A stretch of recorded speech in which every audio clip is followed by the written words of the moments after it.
మాకు జీవరక్ష మాకు అంగరక్ష జీవరక్ష మాకు అంగరక్ష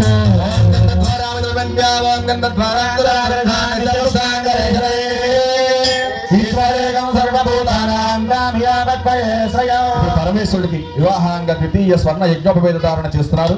పూజా కార్యక్రమం చేశారు ఇంతవరకు. ఇప్పుడు ఆ స్వామి వారికి యజ్ఞోపేతం వేస్తున్నారు. చూసి నమస్కారం చేసుకోవాలి.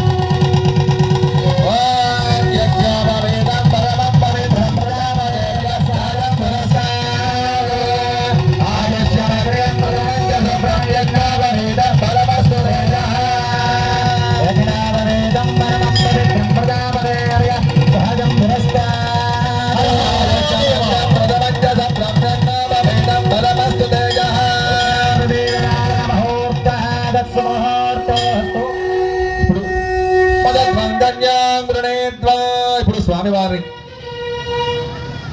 వారి కంకణం కట్టుకొని సాక్షాత్తు జగన్మాతకి కన్యాదాతలే కూర్చున్నారు మీరు.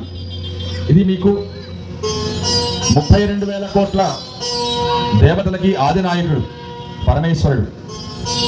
అలాంటి పార్వతీ పరమేశ్వరుడు యొక్క కళ్యాణోత్సవ కార్యక్రమంలో అమ్మవారి తరపున కూర్చున్నటువంటి మీకు ఈ మానవ జీవితం 84,000 లక్షల జీవితాల తర్వాత వచ్చేటువంటిది మానవ జీవితం. అలాంటి మానవ జీవితం భగవంతుడు ఇచ్చిన తర్వాత ఒక్క కన్యాదానమైనా చేయాలి. అలాంటి కన్యాదానాలలో విశేషమైనటువంటి గౌరీ పరమేశ్వరుడు యొక్క కళ్యాణం. ఏ శుభలేఖ వేసినా అయితే సీతారాముల్ని లేకపోతే గౌరీ పరమేశ్వరుని వేస్తాం. అలాంటి జగత్తుకి తల్లిదండ్రులైనటువంటి ఆ గౌరీ పరమేశ్వర కళ్యాణంలో మీరు ఈరోజు కూర్చొని కన్యాదాతగా ఉన్నారు అంటే భగవంతుడు మీకు నుదుటి మీద రాత రాసి ఉంటే మాత్రమే కూర్చోగలుగుతాం. చాలా మంది ఉంటారు కానీ అందరికీ దక్కదే అవకాశం. వాడు మీ నుదుటి మీద రాత రాసి ఉండాలి, బ్రహ్మ రాసిలా ఉండాలి. ఈరోజు నాకు కళ్యాణ మహోత్సవ కార్యక్రమంలో నాకు తల్లిదండ్రులుగా మీరు కూర్చోగలగాలి అని చెప్పి ఆ గౌరీమాత మీ మీద ఇష్టపడి ఉండాలి. పరమేశ్వరుడు మీ చేత కన్యాదానం చేయించుకోవడానికి అర్హత సిద్ధంగా ఉండాలి. ఆ సిద్ధంగా ఉండడానికి మీకు అర్హత కల్పించాలి. లేకపోతే ఇక్కడ ఈ ప్లేస్లో కూర్చోలేము. మనం కూర్చున్నటువంటిది రోడ్డు. ఈ రోడ్డు మీద కూర్చోవాలంటే, స్వామి ముందు కూర్చోవాలంటే, స్వామికి కన్యాదానం చేయాలంటే విసురుగ చేతి రాతయ్యను పశుపతి కంటి మంటయ్యను రాముని బాణము బ్రాహ్మణ శాపము రిత్తబోము లేని శాస్త్రం బ్రహ్మ మీ నుదుటి మీద రాత రాసి ఉంటే మాత్రమే కళ్యాణోత్సవ కార్యక్రమానికి మీరు కూర్చోగలుగుతారు. అలాంటి పార్వతీ పరమేశ్వర కళ్యాణం జరిగేటప్పుడు ఈ జగత్తులో ఆనాడు తారకాసురుడు అనేటువంటి రాక్షసుడు, ఆ రాక్షసు యొక్క బాధలు భరించలేని పక్షం తర్వాత అడుగుతాను కూర్చొని మధ్యలో అడగద్దు. ఆ తారకాసురుడు అనేటువంటి రాక్షసుడి యొక్క బాధలు భరించలేనటువంటి ఈ లోకాలు అతలాకుతలం అయిపోతున్నాయి. దేవతలందరూ కూడా ఏం చేయాలో అర్థం కాలేదు. ఏం చేయాలని ఆలోచించారు. దేవతలందరూ కూడా బ్రహ్మ దగ్గరికి వెళ్ళారు, విష్ణువు దగ్గరికి వెళ్ళారు. ఏమి చేయాలో అర్థం కావటం లేదు. తారకాసుర సంహారం జరిగితే కానీ లోకాలన్నీ కూడా రక్షించలేము. అంతా రాక్షసమాయితో నిండిపోతున్నారు. లోకాలన్నీ కూడా అతలాకుతలం అయిపోతున్నాయి. అతల వితల ప్రతల మహాతల రసాతల సప్తపాతాలాది లోకాలు ఆక్రమించేస్తున్నాడు. భూలోక భువర్లోక సువర్లోక మహర్లోక జనోలోక తపోలోక సత్యలోకాలన్నీ కూడా ఆక్రమిస్తున్నాడు తారకాసురుడు. కనుక అలాంటి తారకాసురుని సంహారం చేయగలిగినటువంటి వారు రుద్రవీర్య సముద్రుడై ఉండాలి. అలాంటి రుద్రవీర్య సముద్రుడైనటువంటి వారు అయితే మాత్రమే తారకాసుని సంహారం చేస్తాడు.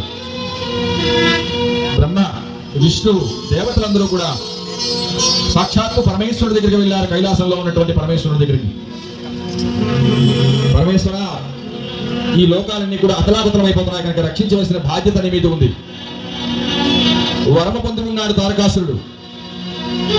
ఈ లోకంలో ఎవరి వల్ల నాకు సంహారం జరగకూడదు. మరి దేని వల్ల జరగాలి? పరమేశ్వరుడికి వివాహమై సతీదేవి విడిచిపెట్టి ఉంది కనుక మరలా పరమేశ్వరుడికి వివాహం చేసుకోవడేమో అనేటువంటి నమ్మకంతో వరాన్ని పొంది ఉన్నాడు. ఏం వరం పొందాడు? మరలా ఒకవేళ వివాహం జరిగితే పరమేశ్వరుడికి ఆ పరమేశ్వరుడు యొక్క వీర్యంతో ఉద్భవించినటువంటి శిశువు చేత మాత్రమే నాకు సంహారం జరగాలి అని గొప్ప వరాన్ని పొందినటువంటి వాడు తారకాసురుడు. కనుక పరమేశ్వర నీకు ఇప్పుడు సమయం ఆసన్నమైంది. నీ యొక్క వీర్య సమర్థవంతో ఉద్భవించినటువంటి వారి వల్ల మాత్రమే సంహారం జరుగుతుంది, తారకాసురుడి సంహారం. కనుక ఈ లోకాలన్నింటినీ కూడా 14 లోకాలని రక్షించేటువంటి బాధ్యత నీ మీద ఉంది పరమేశ్వర. ఆలోచించు. నీకు తగినటువంటి కన్య ఉంది, నీకు తెలుసు.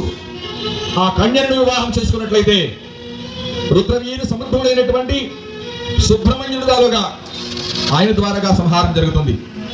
కనుక ఓ పరమేశ్వర వివాహాన్ని సిద్ధం కండి అని దేవతలు బ్రహ్మ విష్ణువు మొరపెట్టుకుంటే తప్పకుండా నేను చేసుకోవడానికి సిద్ధపడుతున్నానన్నాడు పరమేశ్వరుడు. ఎవరిని చేసుకుంటారు?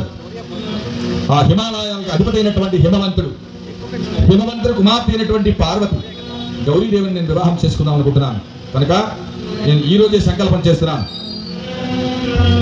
సప్త ఋషుల్ని నేను పిలిపిస్తున్నాను.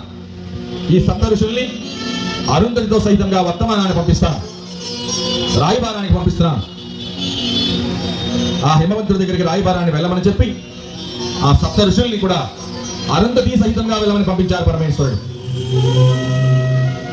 ఈ సప్త ఋషులు అరుంధతితో సహితంగా వెళ్ళినటువంటి హిమవంతుడి దగ్గరికి పాదాభివందనం చేశారు. హిమవంతుడు సపర్యలు జరిపించాడు. ఏమి సప్త ఋషులారా మీరు విచ్చేసి ఉన్నారు? ఈ జగత్తులో 14 లోకాలు అతల వితల